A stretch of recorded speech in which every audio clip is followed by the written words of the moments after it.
Mm. Hello, hello, hello, hello. Welcome to the stream. Yeah, hello. How is everyone doing?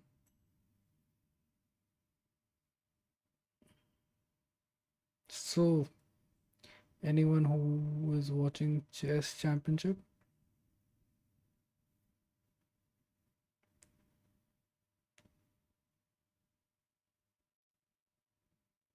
All right. So today we are going to discuss uh, knowledge in the world in detail. How exactly does knowledge in the world work? What exactly it means to have knowledge from the world. It is going to be interesting and few examples that are a little specific, but I'll try to generalize it so everyone gets it. uh, for that, we'll be using some sketches as usual. All right, so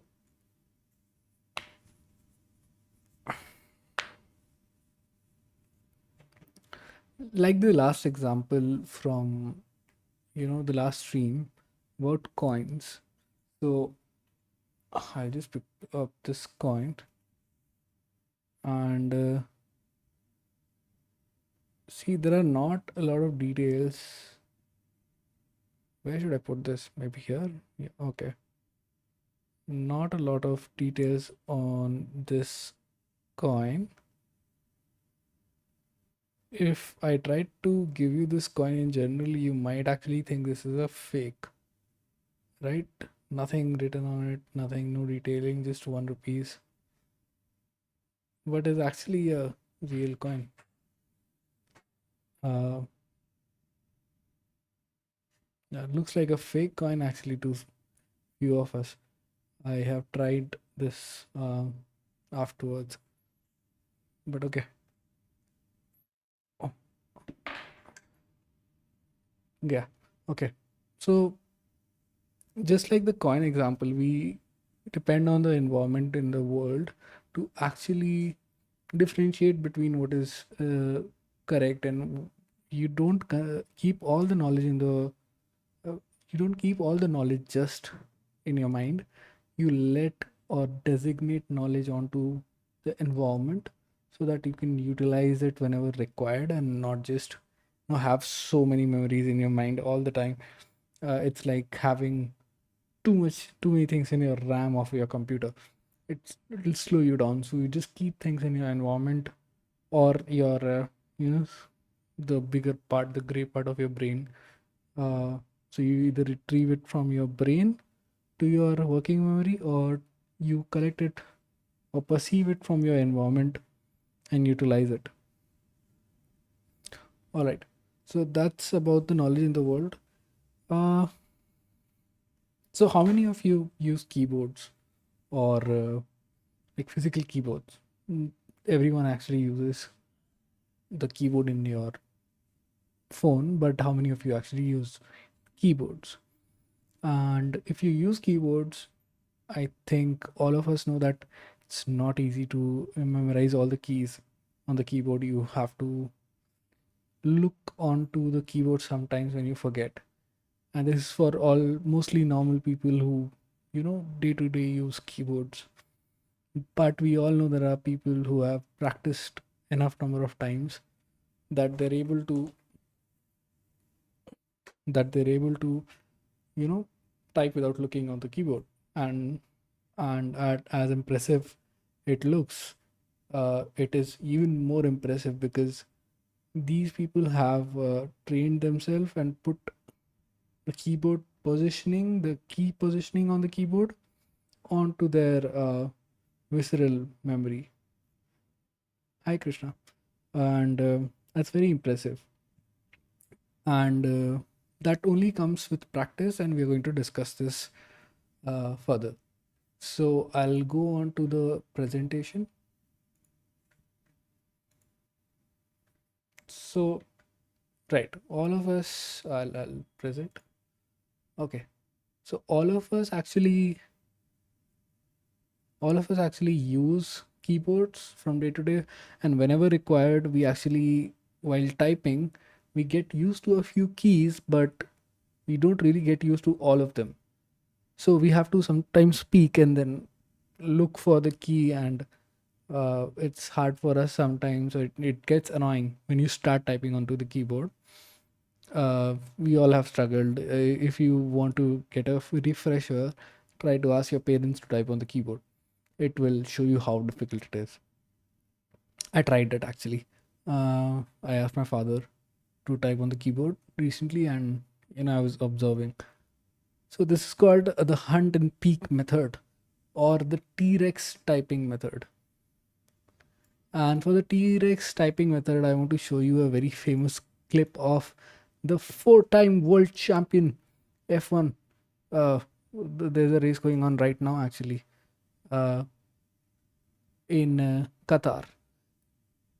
And yeah, the world champion Max Verstappen is a lot of times streaming, and you can see him typing there, right? Look at him type. Yes, you see, his eyes are on the keyboard, and he's typing like this. This is called either T-Rex typing or grandfather typing, and it's actually when you don't remember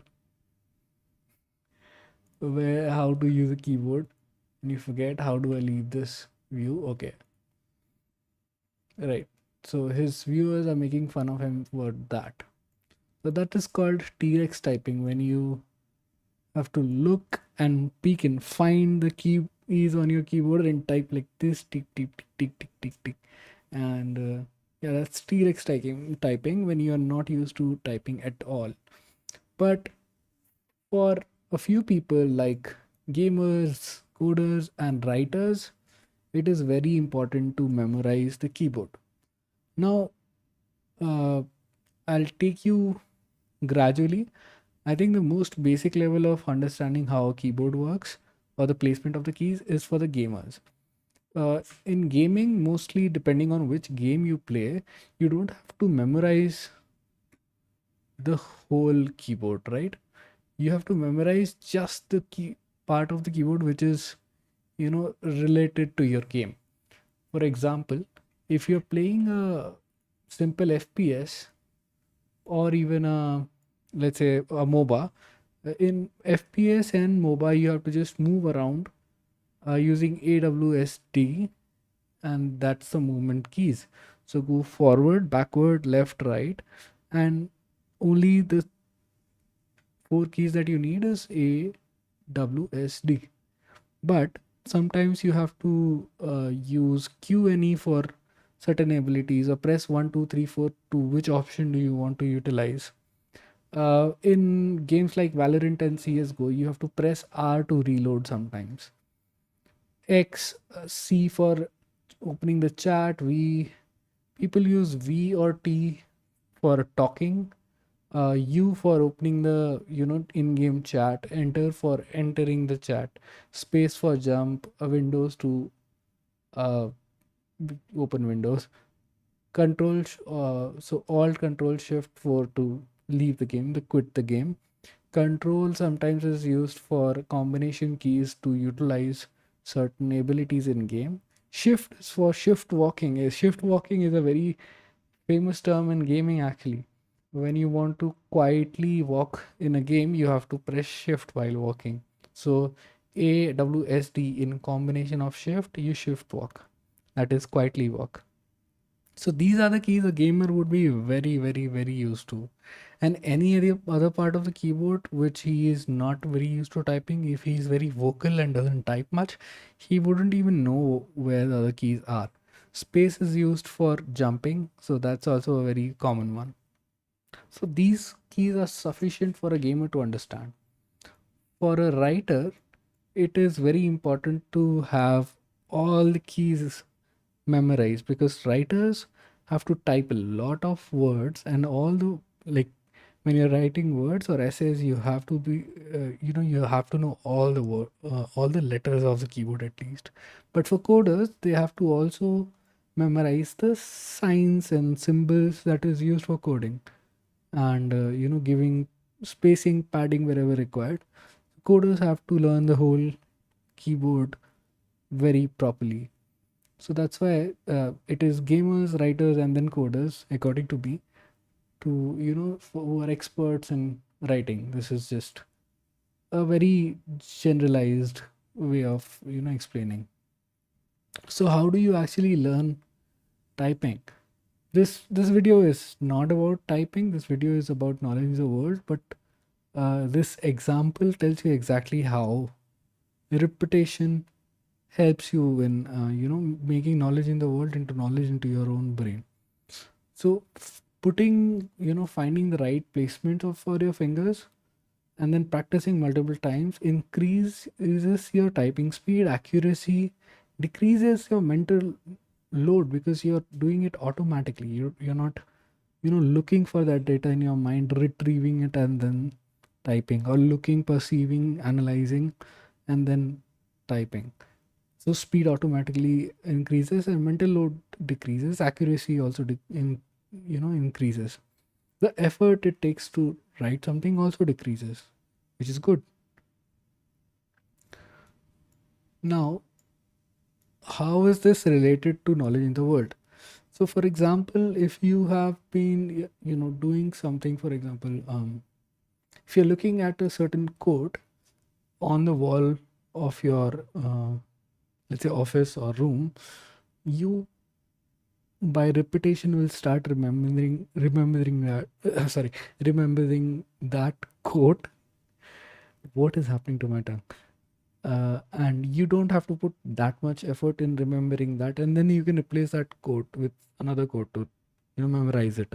When I was 11th standard and 12th standard, I used to write with chalks on my white wall, all the formulas of physics which I wanted to remember, and trigonometry and all these complicated formulas. So my room was filled and very colorful with all the formulas, organic, inorganic, chemistry, physics, whatever, all of them.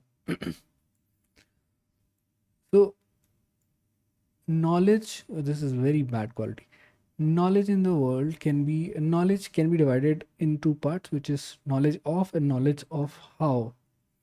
Knowledge of is called the declarative knowledge, and knowledge of how is called the procedural knowledge.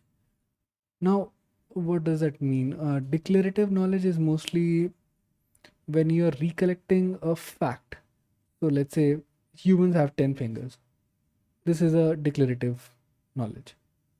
But how to play cricket, how to, play a square drive, it may be made into a declarative knowledge, but is mostly a, procedural knowledge, because you have to play that shot a certain number of times. And playing, let's say, guitar is procedural knowledge. So that's the two types of knowledge. So knowledge of is mostly facts and rules. It is easy to write, easy to teach, and easy and uses memory. And the procedural memory is on the knowledge of how, for example, playing music, let's say of a flute or a guitar, and playing a game, for example, when you're playing badminton and you have to play a shot depending on whatever your opponent plays, or plays, and how you move your tongue or how you move your fingers. This is all procedural. It's very hard to describe it in written. It's very hard to teach someone how to do these things. It is easier to demo and show it to people. So that's the advantage of procedural knowledge. You have to show how to play a square cut, and you have to show how to play badminton, and it can only be perfected by practicing multiple times. Knowledge can be downloaded into your mind by by perceiving the cues in the environment. A very famous example of this would be Elden Ring, or any FromSoft or like any game where you have to fight a boss, which is mostly most of the games, but my favorite is Elden Ring. So my favorite YouTuber in Elden Ring is actually Zani, and Zani in all his fights usually says this. So I'll play a small clip for from his stream.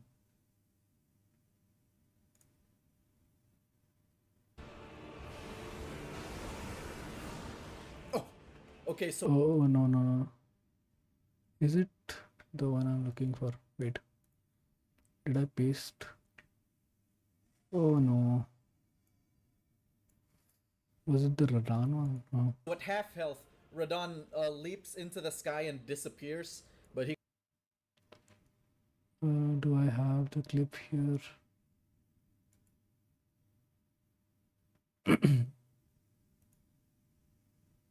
I would never be a simp. I am Melania. I'll get a copyright clip. Okay, where's the one with Radan? Zani Radicon. Okay, this has to be the video, right? I would never be a simp. I thought I saved that clip.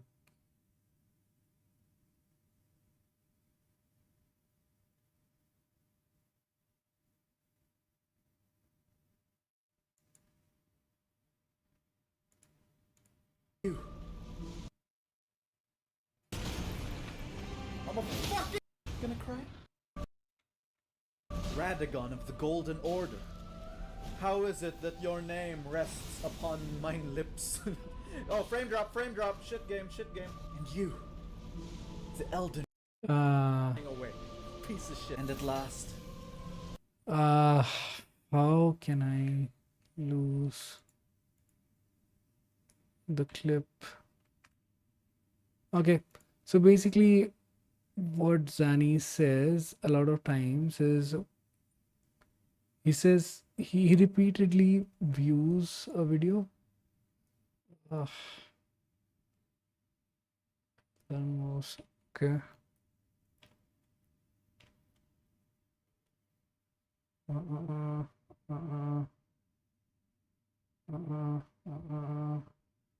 Okay. Was this on? This on? I Not would this. never be a simp. This on? At long last, the day has come. Nope. Nope. Nope. Nope. Not this. Not this. Not this.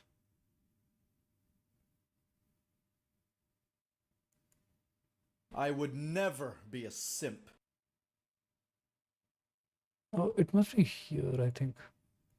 Elden Ring was shattered. Oh my god, that's him. The Elden Ring. Easy looking as you'd think. Assimilating your moveset, Radagon. Right. Here he says, right? Assimilating your moveset, Radigan. Oh, okay. Noted. Let's heal up, Noted. up here. Fuck you. Missed!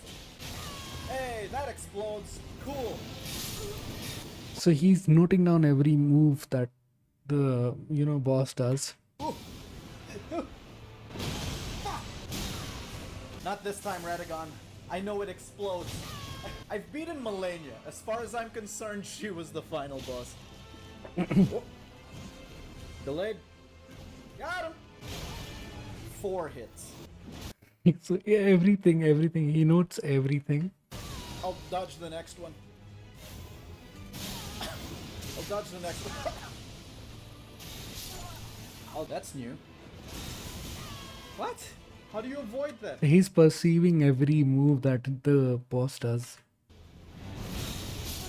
What do you... And then he'll take those and turn them into cues and memorize those cues and then act upon those cues whenever required as you play the game. What do you want from me, game? My fucking life? Here we go. It's undodgeable. So Counter while playing this game, we fail a lot, okay? here. Careful. It's twice. Delayed. Oh, I got lucky again. Got that one. So he's taking all the cues, which is when the boss is slow at something, he knows it's going to be a powerful move, and he has to dodge a certain direction. Dodge. Quick follow up. Delay. Ah! Get fucking downloaded! It says downloaded. Nope. Uh-oh.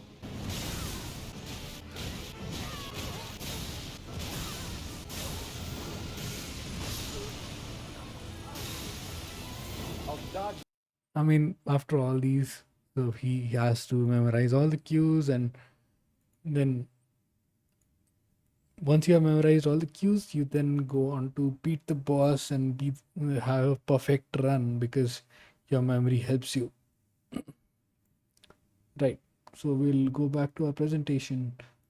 So right, you have to memorize all the cues. You have to play through each and every move set, memorize each move set and the cue for that move set, and then you can turn it into knowledge in your mind. And once you have memorized everything, then it becomes very easy for you to beat that boss. And that's true for everything in life actually. So that's one lesson. One Elden Ring video is pending. I'm working on that video on how design in Elden Ring is beyond just the game design and all these things, but it's more than that. And okay, we'll talk about that in the video, but right now let's move on to perceivable cues. What are perceivable cues that we have been talking about, which is signifiers, constraints, and natural mapping. So, uh, I think we have discussed these in detail before in the previous stream. A natural mapping is something we will discuss later. But how you perceive the cues is in the form of signifiers, constraints, natural or physical constraints, and natural mapping. So yeah, that's the end of presentation today. I'll wait for your questions.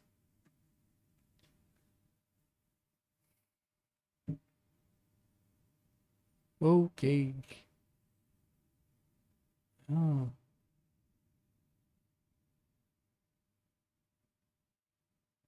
All right. All right. All right. All right.